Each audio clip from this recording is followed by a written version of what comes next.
The Revolutionary War, that gallant and valiant war that prompted us in bringing us to what we will now have in just a few days called the 4th of July or Independence Day, that Revolutionary War gives legitimacy to the Confederate flag.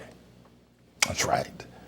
And let me tell you what I mean by that. I mean, the Revolutionary War, as you very well know, was a war that was fought. Well, first, America was aided by the Brits, King George Crowded, in its fight in the Indian War that took place in the 18th century, 1754, thereabouts. And that war lasted for about 7-8 years. But the Brits helped fight the Indians in terms of confiscating their land. Now you have to understand something. What I want to do is that I want to tell you that the Confederate flag is a legitimate flag, and the fact that they're taking them down is a desecration not only of history, but it's a desecration of that which is sacred. It's a desecration of those that have died. And Bob Jackson is right. You men who are the ancestry of the sons of the Confederacy, allowing this to take place. I don't know, you brothers, you don't call you brothers, but y'all have lost your mojo.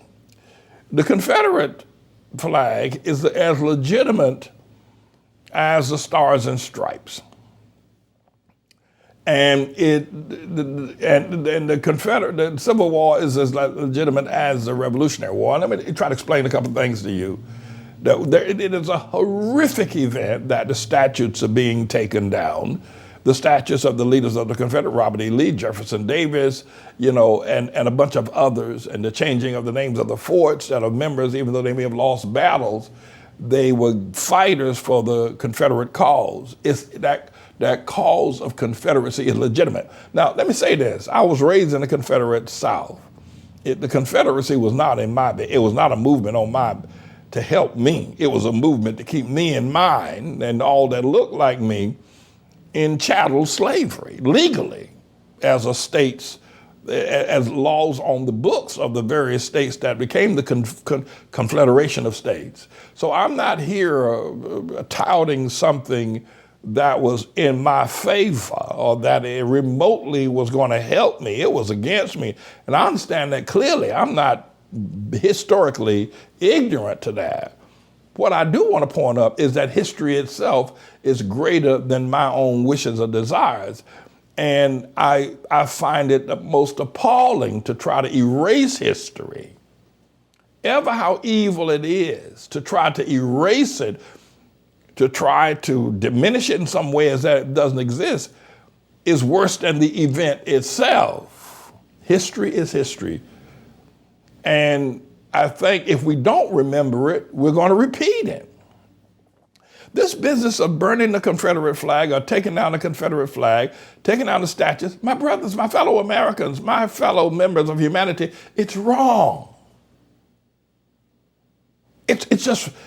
Now, mind you, again, look at the color of my skin. My grandfather was born a slave. Slavery was brutal. It was mega destruction. I'm in the midst of trying to raise a group of people to have the awareness and raise the funding to put up an arch in Harlem on 125th Street and 7th Avenue that observes the Middle Passage. They want to put now Black Lives Matter where I want to put the Middle Passage arch. Ain't that nothing? I'm not here promoting slavery. I'm not here promoting Confederacy. I'm not here promoting Jefferson Davis or Robert E. Lee. I'm here promoting the authentication of history itself. And I'm going to give you chapter and verse why it is wrong. This business of taking down statues and desecrating the Confederate flag is worse than the Confederate War and worse than slavery itself in terms of its dimension. It's wrong. And can't y'all see that? Let the Confederate flag fly. Let the statues stand to remind us. So here's the legitimacy.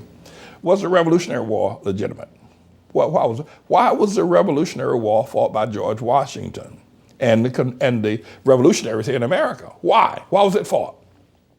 Well, a brief view of history says that the American citizens and settlers had decided after several hundred years of being under British rule, of the British Crown, paying taxes to Britain, being governed by British practices, the Magna Carta and all the British laws were ruling a people who were 3,000 miles across the Atlantic Ocean on the different parts of the land, and yet for several generations of time, the British were ruling the Americans.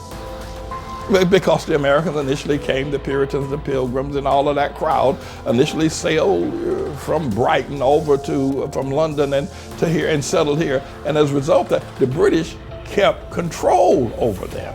And they paid taxes to them, they bowed down to them, they had to fight in wars when they were called, they were conscripted.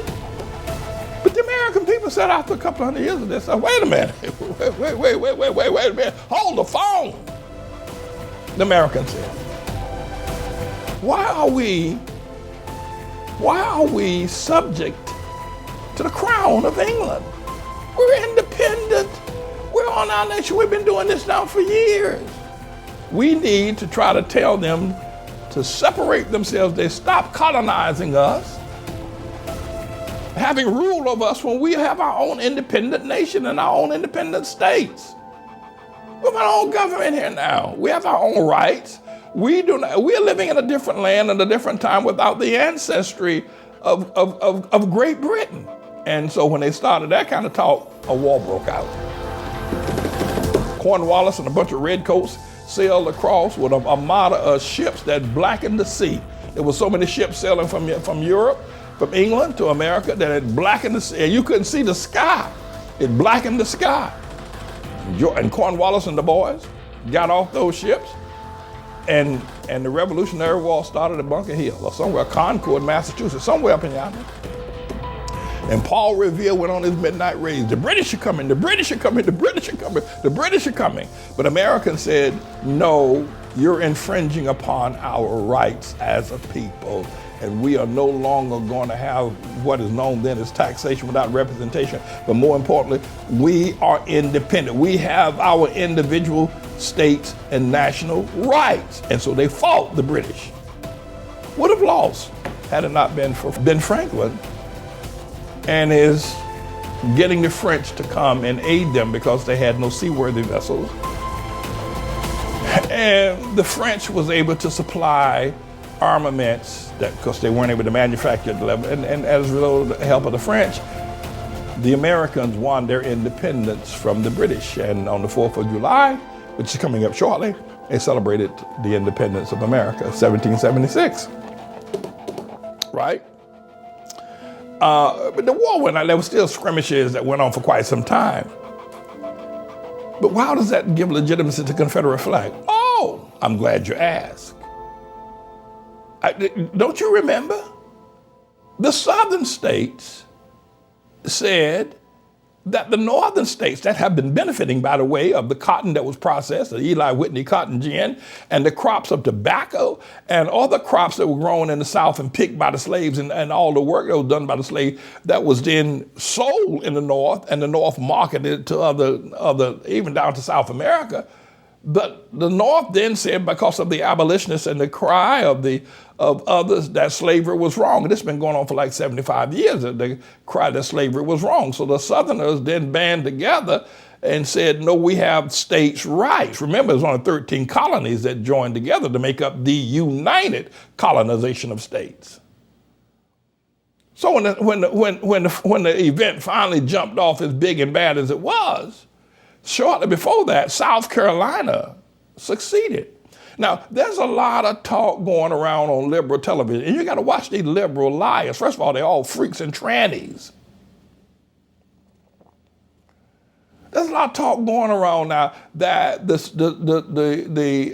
statues of Robert E. Lee and others ought to be taken down because of treason, because they sought to overthrow the American government. That's a lie. That is not true. That is not true. And MSNBC and CNN and New York Times and Washington Post ought to be called to task for disingenuous, outright lying about the reason why there was a succession, the reason why there was a Confederate war. Listen, under the mandate of the 13 colonies, the states had the right to succeed. That is to say, well, we don't want to be a part of the United States of America anymore. We're going to be our own independent. So South Carolina was the first to succeed. Again, hence, what did America, all of the states do when they were together on one accord?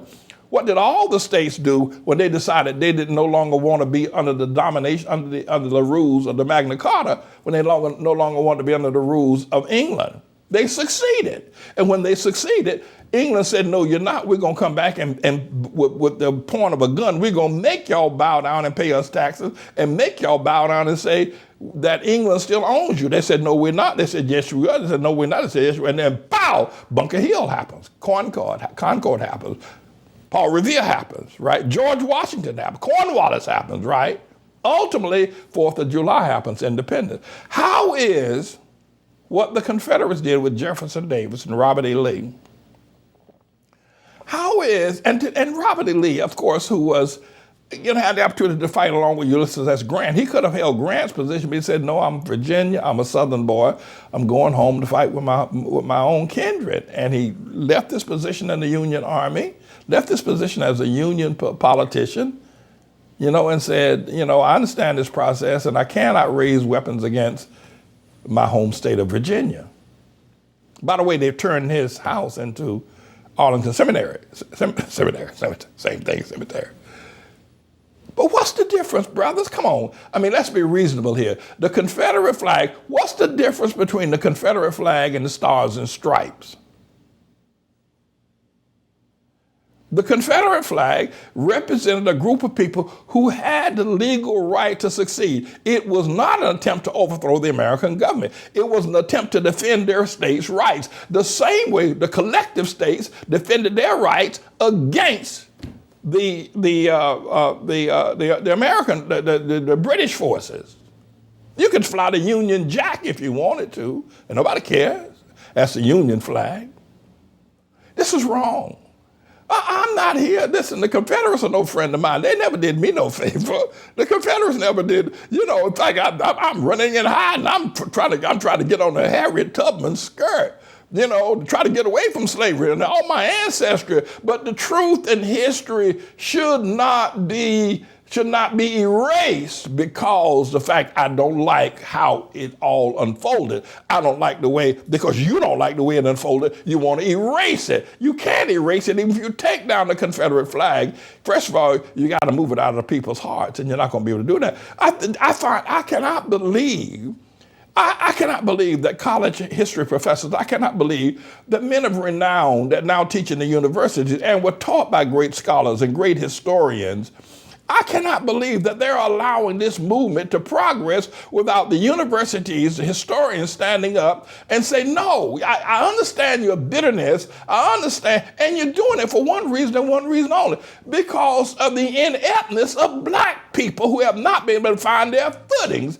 You're not doing it because of some political reason that has to do with building a political genre. You're doing it because you want to shield black people who, after 150 years that the war has ended, still have not been able to find their footing. They're still pitiful, backwards, crazy, getting worse than they are now. And somehow or another, you think that taking down the flag is going to make black men go home and take care of their children. It's going to make black men pull up their damn pants above their butts. It's going to make black men take off sneakers and put on a pair of Stacey Adams wingtips. It's going to make black men be responsible. It's going to make black men stop running from woman to woman and making babies. It's going to make black men go home and police their own neighborhoods and be fathers to their own children. By taking down that damn flag, going to make black men do something. What the hell is wrong with you? What's wrong with all of y'all? What's wrong with y'all? It's wrong. You're wrong. You're dead wrong. And in a few days, we're going to celebrate the 4th of July. We won our independence from England. Well, now the Confederates didn't win their independence, and because they didn't win, you're not going to allow. Listen, when Tribulation Trump goes to London to meet with Theresa May or, whoever is Boris Johnson or whoever it is over there, they allow the American flag to be flown, don't they? They allow the American flag to be right beside the British flag. They fly them together. But you remember, it was the American flag that fought and defeated the British flag. And when Boris Johnson brings his ugly self over here to America and they meet there in the Rose Garden, they allow the British flag that lost the war. The Brits lost the Revolutionary War. Yeah, their flag is not banned in America at presidential meetings. It's wrong. Y'all are hypocrite. I've seen a lot of crazy things going on in my day, but I'm beginning to wonder now, where's the integrity left? Listen, the Confederates never did me no favor. They ain't gonna do me no favor now. The Johnny Reb boy. I ain't here talking about I'm ready to march with Johnny Reb when Johnny comes marching home. Hey. In a few moments, I'm going to ask the engineer to play Joan Baez when the night they drove Old Dixie down in a few moments. But, listen, the Confederate flag, the Confederate statues are just as legitimate. You cannot rewrite history. You may not like it. There are a lot of things that I don't like. But to simply remove them in terms of a legitimate movement, the Confederate movement to defend states' rights to keep black people, Negroes in slavery was their states' right. They had a right to do it. Now, ethically, humanity-wise, spiritually, potentially, it could have been wrong, but legally, constitutionally, they had the right to do it. And they had a right to defend their way of life. Y'all are wrong. The same way the Americans in totality had a right to defend themselves against the English. You're wrong. This is wrong, everybody. This is wrong. And so I think that the Confederate flag, it needs to be honored. And one final thing, and then I promise not to inflict myself upon you any further, and this one will kill you. They say the Confederate flag and those who still bow down to the Confederate flag and fly the American flag are somewhat disingenuous and not completely wholly American, and it's unethical, and we ought to just unite under one flag, right?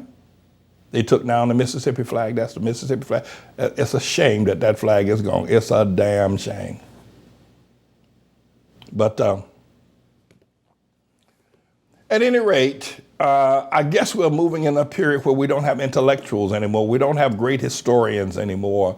We don't have people of caliber anymore. We got a bunch of perverts that are running our institutions. We got a bunch of perverts that are running the media, from the editors to the assignment desk to the reporters. They're all perverts, trannies, homos, people who have no sense of history or integrity. So therefore, it doesn't stretch. But my brothers and sisters, the Confederacy is just as legitimate as the revolutionaries at Concord and Bunker Hill. It's just as legitimate.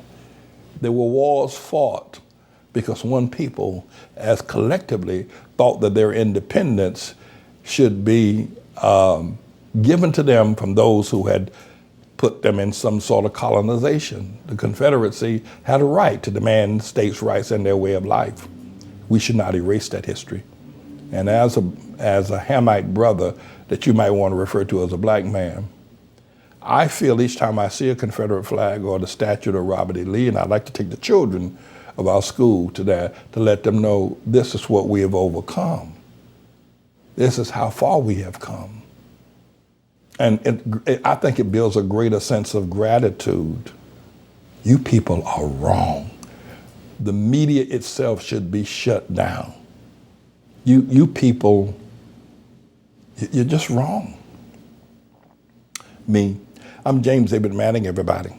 This is a bit of a news blog we do, looking at spiritual wickedness in high places for the most part, making some observations about it and giving people a biblical foundation to the way of interpreting rather than have Sean Hannity or Laura Ingraham or Janine Pirro or Anderson Cooper or Rachel Maddow or Don Lemon, Rush Limbaugh interpret what's going on in the world. You come to me and I'll tell you based on what the Word of God says.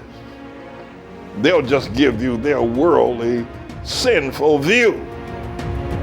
But the Manning Report will tell you what God has said, whether to say yea or nay, whether to go or to stay. You'll be led by the word of Almighty God. Come to the Manning Report on a daily basis to interpret the spiritual wickedness in high places, because there's plenty of it that's going on. And so I'm the Lord's servant, James David Righteous Rebel Manning, and I'm here to serve you with news and information.